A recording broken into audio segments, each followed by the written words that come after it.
St. Luke's churchyard in Chelsea. Charles Dickens was married here. For Londoners today, it's just somewhere for a quiet lunch hour. But for Władysław Cicki and Professor Zdzislaw Stal, it will soon have a special meaning. They are Londoners now, but once they were officers in the Polish army. In this churchyard will be the only memorial to 15,000 of their comrades who died mysteriously in Russia during the war. Some were found buried in a forest called Katyn. The rest vanished without trace. In this issue, Echo looks into one of the last unresolved crimes of the last war, the Katyn Massacres.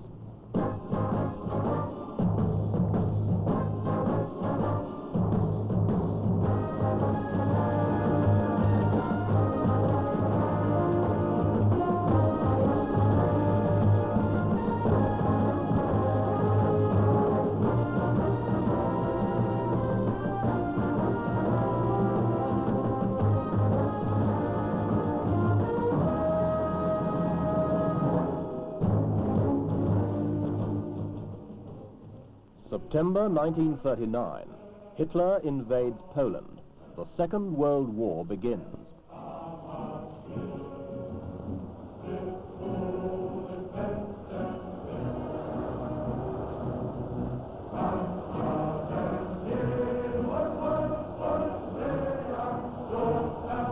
While the German armies advanced from the west, the Soviets crossed Poland's eastern frontiers. Caught in a massive pincer, the Polish army collapsed and surrendered. The victors divided the country down the middle and imprisoned every soldier they captured. Russia took over 200,000. 15,000, half Poland's officer corps, were never seen alive again. Many were to die near Smolensk, in a forest called Katyn. When they died and who killed them has been one of the great unresolved mysteries of the last war. In time, the Germans were to accuse the Russians, and the Russians were to accuse the Germans. Whoever did it destroyed half Poland's future leadership. All we know for certain is that they died like this.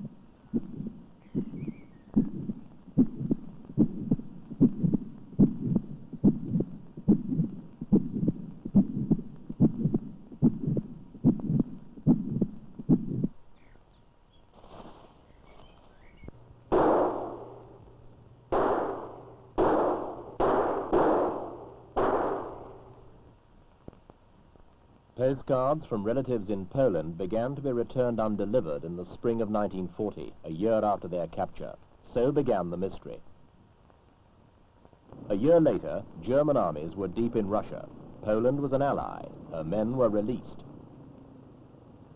Sikorsky, Poland's leader, flew in. His officers were missing. Why? The Russians were evasive. Sikorsky demanded to see Stalin. Already he knew that until spring 1940, the men had been in 3 camps: Kozelsk, Ostashkov, and Starobelsk. Faced with this evidence, Stalin claimed they'd escaped 4,000 miles to Manchuria. Sikorsky didn't believe him, but neither could he believe the men were dead. Just 400 of the 15,000 were to survive. One was a young cadet officer, Władysław Cicki. I was an inmate of the camp at Kozelsk. We were there about 4,500 prisoners. I was a cadet officer.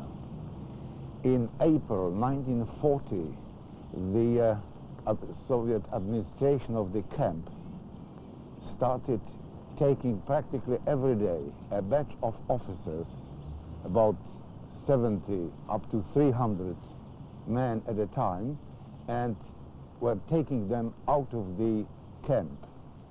We didn't know anything as to their destination. Next time they were heard of was not until April 1943, when the German army discovered the mass grave in the Katyn forest. Their bodies were lying in the same order as the groups were leaving our camp. They were dressed in the same winter uniforms in which we survived the winter 1939-1940. Of course, the evidence produced later by the Russians tried to indicate that they were murdered in August or September, but August and September in Russia, in that part of Russia, the weather is very hot. To the Germans, it was a chance to split the Allies. To Katyn, they brought an investigation commission, the press, and even the Polish Red Cross. The Poles were suspicious. They didn't want to believe the Nazis, but piece by piece, the evidence began to mount up. The Germans discovered or retrieved from the bodies hundreds of various documents. First of all, Russian newspapers, then letters and correspondence from Poland to the prisoners of war, and also diaries. Now, none of these documents showed any date which was beyond May 1940. There was a diary kept by a Major Solski, who kept the entries until the very last moment. In fact, his last entry was, we are in a forest, and suddenly it dropped. The investigators agreed. The men died while Germany and Russia were still at peace, but now their time had run out. For the Red Army, the tide of war had changed. Soon, Smolensk and Katyn were theirs again.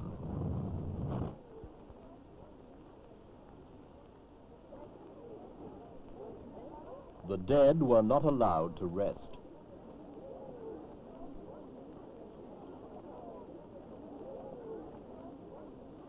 The Russians, refusing an international investigation, appointed their own men. No Poles were invited.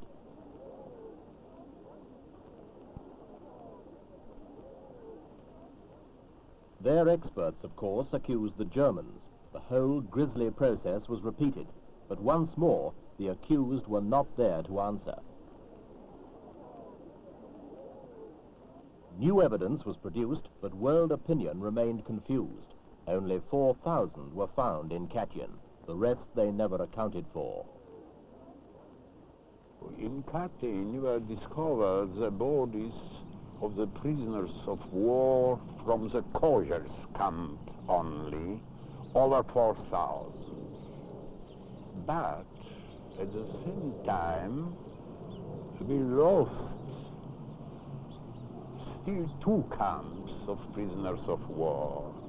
About nearly 4,000 from Starobelsk and over 6,000 from Ostashkov.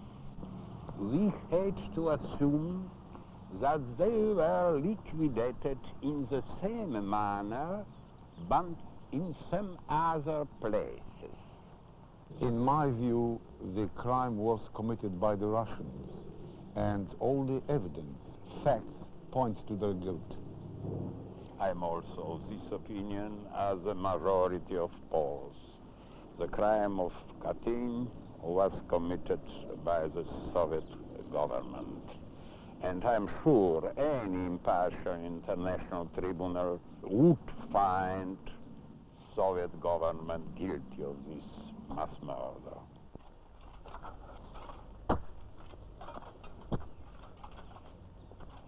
Somewhere the killers still live.